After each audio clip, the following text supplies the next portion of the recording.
Hello friends, आपका स्वागत है आपके अपने चैनल प्रोवेक्ट फाइनेंशियल सॉल्यूशन में और मैं आपका दोस्त गौनिक। तो दोस्तों, हम फाइनली 2021 के अंत तक पहुंच गए हैं। परसों नया साल जनवरी शुरू होने जा रहा है और इस साल में बहुत लोगों ने अपनों की जान खोई है। ये साल रब ना करे कि दोबारा किसी की जिंदगी में ऐसा साल आए गंदा। बट जिन्होंने शेयर मार्केट के अंदर काम किया है उनके लिए ये साल बहुत सुनहरा था। बहुत अच्छे रिटर्न्स उन्होंने शेयर मार्केट से खाए हैं और कमाए हैं। अब हम बात करेंगे ऐसे शेयर की जो आपका 2022 को सुनहरा कर सकता है, बहुत अच्छे रिटर्न्स आपको डिलीवर कर सकता है और उस शेयर का नाम है जी एंटरटेनमेंट। अब कंपनी के बारे में आपको मैं बताने जा रहा हूं, so let's get started. Company की प्रोफाइल बताता हूं आपको। Zee entertainment enterprises limited is a media and entertainment company engage in providing broadcasting services. तो आपको पता है, आप चैनल देखते आए हैं जी के, आप जी की न्यूज भी देखते हैं, जी की मूवीज भी देखते हैं, राइट। अब हम इसके ब्रांड्स की बात करें, कौन से ब्रांड्स हैं। जी टीवी है किसका ब्रांड, एंड टीवी जिसपे लेडीज मूवीज देखती हैं, मूवीज नहीं शोज देखती हैं घर पे, जी सिनेमा, एंड पिक्चर्स, ठीक है, जी कैफे और जी स्टूडियो, सभी इस कंपनी के ब्रांड्स हैं। अब हम बात करेंगे, ये company TV channel and broadcasters का काम करती है। ये एक मिड कैप कंपनी है जिसका स्टॉक मार्केट में रैंक 165 है, राइट। आज जी एंटरटेनमेंट के शेयर 318 रुपए 10 पैसे पर बंद हुआ है, मतलब फ्लैट से इसकी आज क्लोजिंग हुई है। जहां पे खुला था वहां से फ्लैट पे ही बंद हुआ है। ये नहीं, निफ्टी भी आज फ्लैट कारोबार कर रही थी, आज नहीं पिछले 5-7 दिनों से फ्लैट कारोबार किया है निफ्टी ने। अब इस शेयर के अंदर एक न्यूज है, आप में से काफी लोगों को पता है, एक बार मैं फिर से बताने जा रहा हूं। On September 22, Zee Entertainment and Sony Picture Network India announced a merger and the 90-day period to conduct due diligence for the process comes to a close on December 21, right?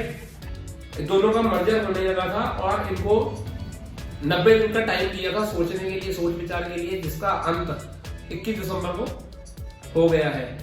At the end of November, Puneet Goenka, Managing Director and Chief Executive Officer of Zee, had said that the proposed merger is in final stages. तो ये final stages पे है दोनों का merger. ये merger हुआ क्यों था मैं आपको बताता हूं पहले। उससे पहले आपको और दो चीजें बताता हूं। Analysts said the merger between Zee and Sony will bring tremendous synergies between the two companies that will exponentially grow the business and the sector। तो ये एनालिस्ट इसके मर्जर को बहुत अच्छा मान रहे हैं, बहुत पॉजिटिव मान रहे हैं। अब आपको मैं इसका चार्ट दिखाता हूं, प्राइस चार्ट। पिछले एक साल में इस शेयर ने तकरीबन 47.5% के पॉजिटिव रिटर्न दिए हैं। और अगर बात करें सन 2000 से लेके अब तक, यानी 21 सालों में इस कंपनी ने सिर्फ 3.5% के रिटर्न दिए दोस्तों। 3.5% रिटर्न 21 सालों में। ये ऐसा क्यों हुआ? इसका हाई था शेयर का 619 रुपए का 2017 में, राइट। उसके बाद बहुत तगड़ा फॉल आया और ये शेयर आपको बता दूं कि 100-150 की रेंज में भी चले गया था, राइट। ये क्यों गया था? क्योंकि इसके जो प्रमोटर थे, जिसका नाम आप जानते हैं, आप कमेंट बॉक्स में बताइए। उनका नाम था सुभाष चंद्रा जी। वो कंपनी के प्रमोटर थे, बहुत अच्छा कारोबार कर रहा था। फिर उन्होंने सोचा कि मैं अपने काम को डाइवर्सिफाई करता हूं। उन्होंने अपने शेयर्स को प्लेज करके वो पैसा उठा के उन्होंने रियल एस्टेट में डाल दिया, ठीक है। रियल एस्टेट में डालने के बाद उनको बहुत मोटे लॉसेज हो गए, जिसके कारण उनके जैसे प्लेज शेयर थे वो बिक गए और उनकी जो कंपनी में आज की डेट में होल्डिंग है वो 3 या 3.5% के पास रह गई है। सुभाष चंद्रा एक मोटिवेशनल स्पीकर भी हैं, आपने उनके चैनल भी देखे होंगे सुभाष चंद्रा जी के। तो उनको बहुत मोटा घाटा हो गया था कंपनी में, इसलिए शेयर बहुत ज्यादा टूट गया था। इसका ऑल टाइम हाई है 619 रुपए का और ऑल टाइम लो है 18 रुपए 2 पैसे का। ऑल टाइम लो नहीं कह सकता, 2000 से लेके 2021 के पीरियड की बात कर रहा हूं, उसमें लो था 18 रुपए 2 पैसे का और 3.5% के इसने रिटर्न दिए हैं पिछले 21 सालों में। दोस्तों अब हम बात करेंगे कंपनी के एडवांटेजेस और डिसएडवांटेजेस की। इसके अंदर पहला पॉइंट है इंट्रिंसिक वैल्यू। तो इसका करंट प्राइस इसकी इंट्रिंसिक वैल्यू से ज्यादा है, ये नेगेटिव पॉइंट है। Second point, returns versus FD. Stock ने एफडी से ज्यादा बेटर रिटर्न्स दिए हैं पिछले दिनों में, ये एक अच्छा पॉइंट माना जाएगा। डिविडेंड रिटर्न, कंपनी बहुत अच्छा डिविडेंड नहीं देती, ये नेगेटिव पॉइंट है। एंट्री पॉइंट की बात करें तो ये गुड टाइम है क्योंकि स्टॉक ओवरबॉट जोन में नहीं है। रेड फ्लैग की बात करें तो कंपनी एएसएम और जीएसएम की लिस्ट में नहीं है और प्रमोटर की अब होल्डिंग जो सी है वो प्लेज नहीं है, अगर है तो बहुत कम है, राइट। ये पॉजिटिव पॉइंट हो गया। कंपनी ने 2 सितंबर 2021 को 2.5 रुपए प्रति शेयर का डिविडेंड दिया था। होल्डिंग की बात करें तो पिछले 6 महीनों में प्रमोटर की होल्डिंग कांस्टेंट रही है, ये पॉजिटिव पॉइंट है। लो प्लेज प्रमोटर होल्डिंग, अब प्रमोटर की जो प्लेज होल्डिंग है या वो बहुत कम है या नहीं है, ये भी पॉजिटिव पॉइंट है। पिछले 3 महीनों में म्यूचुअल फंड की होल्डिंग कांस्टेंट रही है, ये भी एक पॉजिटिव पॉइंट माना जाएगा। अब हम बात करेंगे शेयर होल्डिंग पैटर्न की। प्रमोटर की आज की डेट में होल्डिंग तकरीबन 4% की है, जो मैंने आपको बताया था सुभाष चंद्रा जी की। म्यूचुअल फंड की होल्डिंग 7.25% है। डोमेस्टिक इंस्टीट्यूशंस की होल्डिंग तकरीबन 8.25% है और सबसे ज्यादा होल्डिंग किसकी है, फॉरेन इंस्टीट्यूशंस की, क्योंकि वो इस पे बुलिश है। उनकी 57.18% की होल्डिंग है इस शेयर के अंदर। रिटेलर्स और अदर्स की बात करें तो 22.85% की होल्डिंग रिटेलर्स की और अदर की इसके शेयर के अंदर है। अब इसका कंपैरिजन करेंगे बाकी पीयर कंपनी से, जिसका नाम है सन टीवी 18 ब्रॉडकास्ट, जो कि अंबानी जी की है, और टीवी टुडे नेटवर्क लिमिटेड की। पहले बात करेंगे पी रेशो की। इस शेयर की पी रेशो की बात करें तो ये पी रेशो के हिसाब से बहुत महंगा है शेयर, राइट। अगर पीबी रेशो की बात करें, price to book value ratio की बात करें अगर, तो उसके हिसाब से भी ये शेयर बहुत महंगा है, राइट, बाकी पेयर कंपनीज के कंपैरिजन में। डिविडेंड यील्ड की बात करें तो डिविडेंड यील्ड भी इस शेयर की कम है, इससे ज्यादा डिविडेंड यील्ड सन टीवी की है। तो ये पैरामीटर्स पे ये फेल हो जाता है, बट अच्छी कंपनियों की पी रेशो और पीबी रेशो आपको हमेशा ज्यादा ही मिलेंगी, क्योंकि वो अच्छी कंपनीज है, लोग इसमें इन्वेस्ट करना चाहते हैं, इन्वेस्ट करते हैं, राइट। तो इसको आप निग्लेक्ट भी कर सकते हैं चीज को, क्योंकि शेयर अपने ऑल टाइम हाई से काफी नीचे अभी भी मिल रहा है, आधे रेट पे मिल रहा है आपको।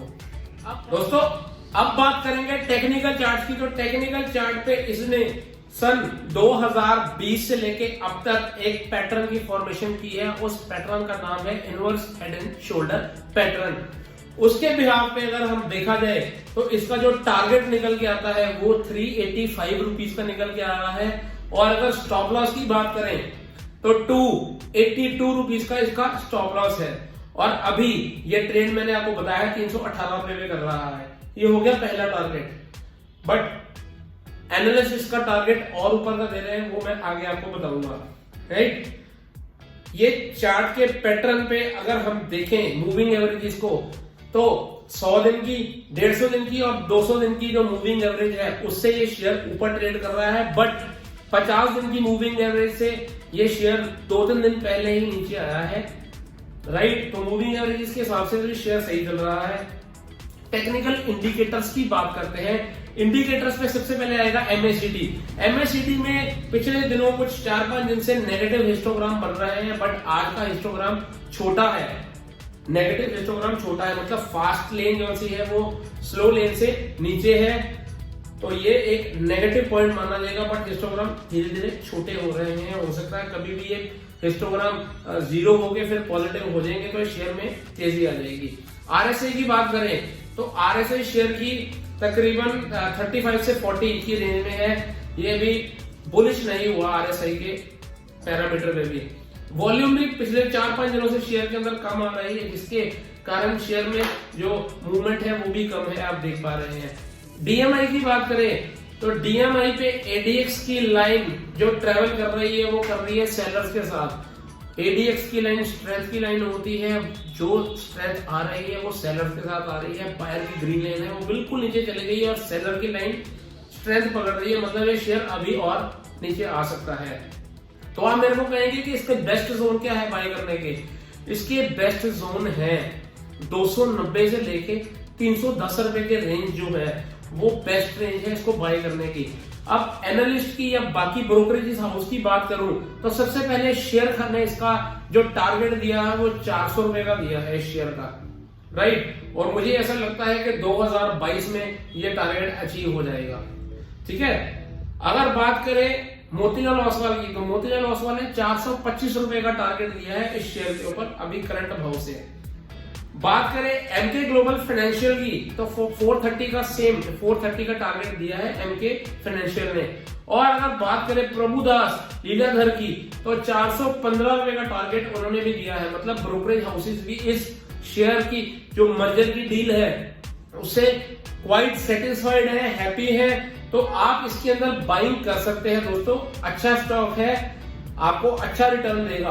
आप इसको डिप्स पे जरूर बाय कीजिए और अगर कोई डाउट हो तो कमेंट बॉक्स में पूछिए और वीडियो अच्छी लगे तो फ्रेंड के साथ शेयर कीजिए, मेरे चैनल को सब्सक्राइब कीजिए और नोटिफिकेशन बेल आइकन को प्रेस कर दीजिए अगर आप लेटेस्ट तड़कती फड़कती वीडियोस देखना चाहते हैं। इन वीडियोस से मैं कुछ कमाई नहीं कर रहा, सिर्फ आपको ज्ञान दे रहा हूं।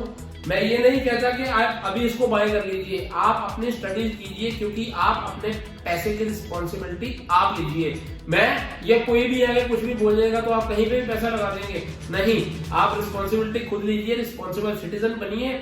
और अगर आपके पास कुछ सजेशन है तो आप मुझे बताइए। थैंक यू दोस्तों, लव यू, बाय बाय। और कल एक और वीडियो बनाकर फिर आपको मिलेंगे एक साल बाद, एक साल के बाद 2022 में। मैं कामना करता हूं कि 2022 सबके लिए बहुत प्रॉस्पेरिटी लेके आए, हैप्पीनेस लेके आए और ये भगवान करे कि हम कोरोना से बच जाएं क्योंकि नया वेरिएंट फिर से आ चुका है ओमिक्रॉन का। थैंक यू दोस्तों, लव यू, बाय बाय।